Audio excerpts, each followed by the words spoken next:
F&O superstar, आपकी बारी है। चंदन के पास जाएंगे। चंदन, चार्ट का चमत्कार आपके पास आना है और गौरांग शाह साहब जियोजीत फाइनेंशियल्स के आपको आपकी स्क्रीन पे नजर आ रहे हैं। आज का चार के चौके का जो मिड कैप फंड है वो गौरांग सर आपके हवाले। सुप्रभात, शुभ दिन।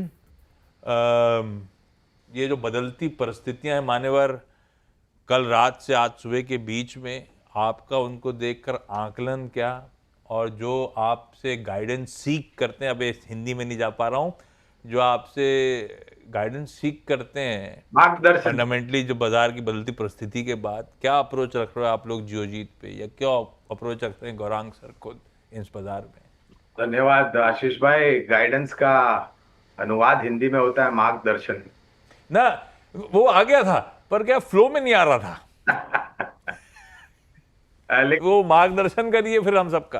लेकिन सबसे पहले तो जब कल बहुत ही दर्दनाक घटना हुई अहमदाबाद में, उसके लिए मैं संवेदना व्यक्त करता हूं और परमात्मा से प्रार्थना है उन सभी परिवारजनों को शक्ति दे इस कठिन समय में।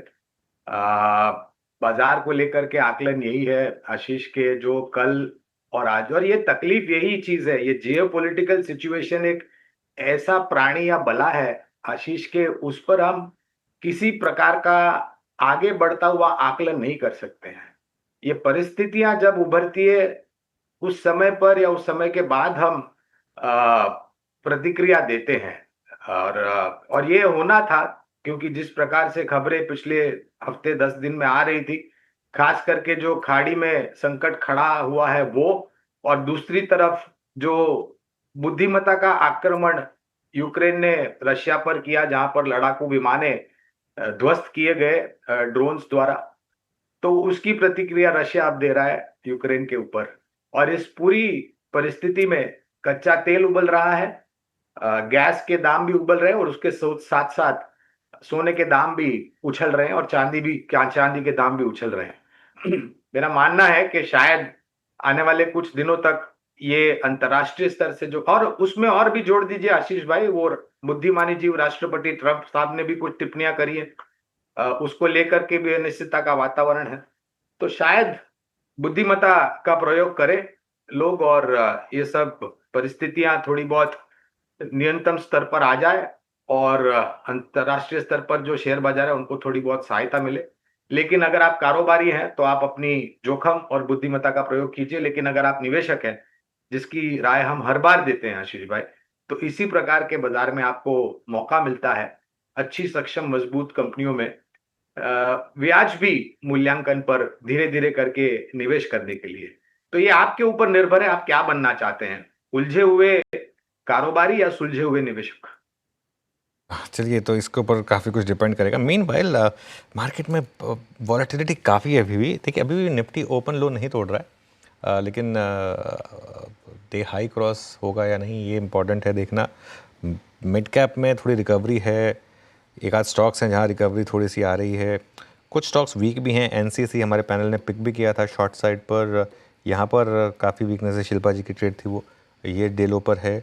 इसके अलावा और क्या है जहाँ पर मूव्स आ रहे हैं? कैनरा बैंक डे हाई पर आ गया एक्चुअली, ये एक्स डिविडेंड गया था, लेकिन अगर आप इसका इंटरडे चार्ट देखेंगे अब यहाँ पर मोमेंटम काफ़ी स्ट्रांग है। अब ये एक्चुअली डे हाई पर है, और अगर आप डिविडेंड वाला एंगल हटा दें तो ऑलमोस्ट ग्रीन में आ गया। आई थिंक 5 रुपये कितना था? 4 रुपये डिविडेंड, 4 रुपये डिविडेंड था, तो वो थोड़ी सी रिकवरी यहाँ पर आ गई है।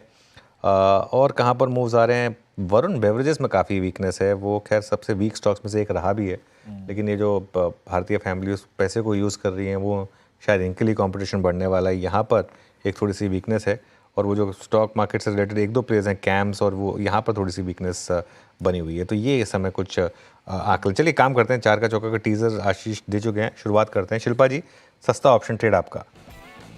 जी बिल्कुल अनुज जी, सस्ता ऑप्शन रहेगा यूनाइटेड स्पिरिट्स में, सेल की तरफ है तो पुट में बाय करना है आपको। यूनाइटेड स्पिरिट्स का 1440 पुट जो रफली 22 रुपए 80 पैसे पे ट्रेड कर रहा है, आप इसमें पार्टिसिपेट कीजिए। स्टॉप लॉस आप यहाँ पे 16 का रखिए।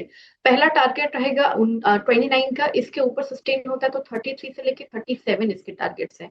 इसमें वीकनेस है, मुझे लगता है कि रेजिस्टेंस 1480 पे काफी स्ट्रॉन्ग है। यहाँ पे डाउनसाइड 1400 के नीचे भी जा सकता है, तो यहाँ पे पुट बाइंग सजेस्टेड है। यूएसएल दबाव बढ़ेगा, दबाव बढ़ा हुआ था ऑलरेडी। 1440 का पुट लिया जा सकता है यूएसएल का। खरीदने का मन 2150 2180 के जोन्स पे स्क्रीन पे दिख रहा है। एफएनओ सुपरस्टार सावंत साहब, कौन सा स्टॉक डिसाइड किया आपने? तो आशीष जी, कुछ वक्त पहले जो मैंने आईटी इंडेक्स पे राय शेयर करी थी कि मुझे लग रहा है यहाँ पे एक पुल बैक आ सकता है, उसी से अलाइन रह के मैं विप्रो में एक अच्छा अपॉर्चुनिटी देख रहा हूँ। ये करीबन 257 के आसपास स्पॉट ट्रेड कर रहा है, 257। मैं यहाँ पे 252 के नीचे स्टॉप लॉस रख के बिलो 252 लॉन्ग जाने की सलाह दूंगा। यहाँ से टारगेट होगा 265 से लेके 270, 270। ओके, विप्रो पर आप एक कॉन्ट्रा बाय कॉल ले सकते हैं यहाँ पर। प्रशांत जी ने आप सारे बाय ट्रेड्स ही दिए अब तक, तो इस बहुत वीक अच्छा मार्केट में भी हाँ कॉन्ट्रा ट्रेड्स। चंदन जी, आपने क्या पिक किया? देखिए, मैं यहाँ पे सिलेक्टिव ऑटो काउंटर में बिकवाली की सलाह दूंगा। आइशर मोटर यहाँ पे वीक है, क्योंकि लगभग पिछले 40-42 दिनों का ब्रेकडाउन देखने को मिल रहा है। बार बार ये स्टॉक 5280 5290 को बेस बना रहा था, बट आज गैप डाउन ओपनिंग के बाद उसके नीचे होल्ड कर रहा है। और वैसे भी देखें तो 4-5 दिन से लोअर हाइज लोअर लोज के सीक्वेंस बन रहा है। मार्केट की रिकवरी के बावजूद भी रिकवरी यहाँ पे नहीं देखने को मिली थी कुछ दिनों में। तो आइशर मोटर पे खरीदारी की सलाह है। 5350 का स्टॉप लॉस रहेगा, नीचे में 5060 तक के टारगेट डाउन साइड में बन सकते हैं। आइशर मोटर्स पे एक्सेल रेको चंदन की तरफ से।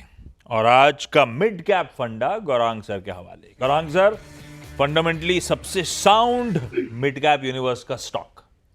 तो मान्यवर, उस पर जाने से पहले जो भी राय आपके समक्ष रख रहे हैं हम, वो हमारी रिसर्च टीम की राय है। इसमें ना तो हमारी कंपनी जियोजित का या मेरा कोई निजी निवेश या कोई वित्तीय फायदा है, और ना ही किसी प्रकार का कॉन्फ्लिक्ट ऑफ इंटरेस्ट। लेकिन इसी प्रकार से राय हम हमारे क्लाइंट्स को देते हैं, हो सकता है उनका निवेश हो। जिस क्षेत्र का हमने चयन किया है मान्यवर, वो है निर्माण कार्य, इंफ्रास्ट्रक्चर और छोटी मझौली कंपनी पीएनसी इंफ्राटेक। इस कंपनी को हमने चुना है इसमें से, और इसको चुनने की कारण ये है कि जो नतीजे आए हैं उसके पश्चात जो लक्ष्यांक हमने रखे थे वो ऊपर की तरफ साधे हैं। लंबी अवधि के लिए हमारी टीम की तरफ से 385 के पार के लक्ष्यांक है, और जिस स्तर पर कामकाज कर रहा है वहां से नीचे के तरफ के दायरे काफी सीमित। पूरी ताकत लगा करके नहीं, लेकिन शुरुआत कीजिए और गिरावट पर जोड़ देते हैं। कहां से भी जवान बड़ी साहब, वो डिस्क्लेमर खटखट बोल दिया एकदम क्लीन। आप उसमें क्यों नहीं ट्राई करते हो mutual fund investment subject to market risk? नहीं, मैंने वो उसमें व्यू दे सकते हो आप अपना, वहां पर एप्लीकेशन Voice over। किया है, लेकिन अभी एप्लीकेशन अप्रूव नहीं हुआ। सस्ता, क्विकली रिकैप कर रहा हूं आज के सारे 4 का चौका ट्रेड्स। सस्ता ऑप्शन शिल्पा जी ने दिया है 1440 का पुट यूनाइटेड स्पिरिट्स का। 21.5 के आसपास स्क्रीन पे आया था भाई साहब, 26.5 पे पहुंच गया है। 29 अपना पहला और 37 अपना इवेंचुअल टारगेट है। एसएल ध्यान रखिएगा। एफएनओ सुपरस्टार सावंत साहब ने विप्रो खरीदने की बात करी है। 256 257 पे था, 258 पे आया है। अपन 265 से 270 के ट्रेड्स की तेजी की तैयारी कर रहे हैं। चंदन चार्ट का चमत्कार में आइशर मोटर्स एक सेल रेखो के तौर पे मेंशन कर रहे हैं। 5350 का स्टॉप है। सेल था 5240 पे आया था स्क्रीन पे, 5220 पे ऑलरेडी आ चुका है हम, लेकिन 5060 की तैयारी कर रहे हैं। सारे ट्रेड धीरे धीरे ग्रिप में आ रहे हैं, ये बताने की कोशिश कर रहा हूं। और मिड कैप फंडा में गौरांग सर लंबी अवधि के लिहाज से पीएनसी इंफ्राटेक को अट्रैक्टिव मानते, वो और उनकी टीम। तो इन लेवल्स गिरावट में एक्यूमुलेट करने के आप यहां पे मौके ढूंढ सकते हैं। ये हो गए बढ़िया से ट्रेड्स। निफ्टी वही 280 290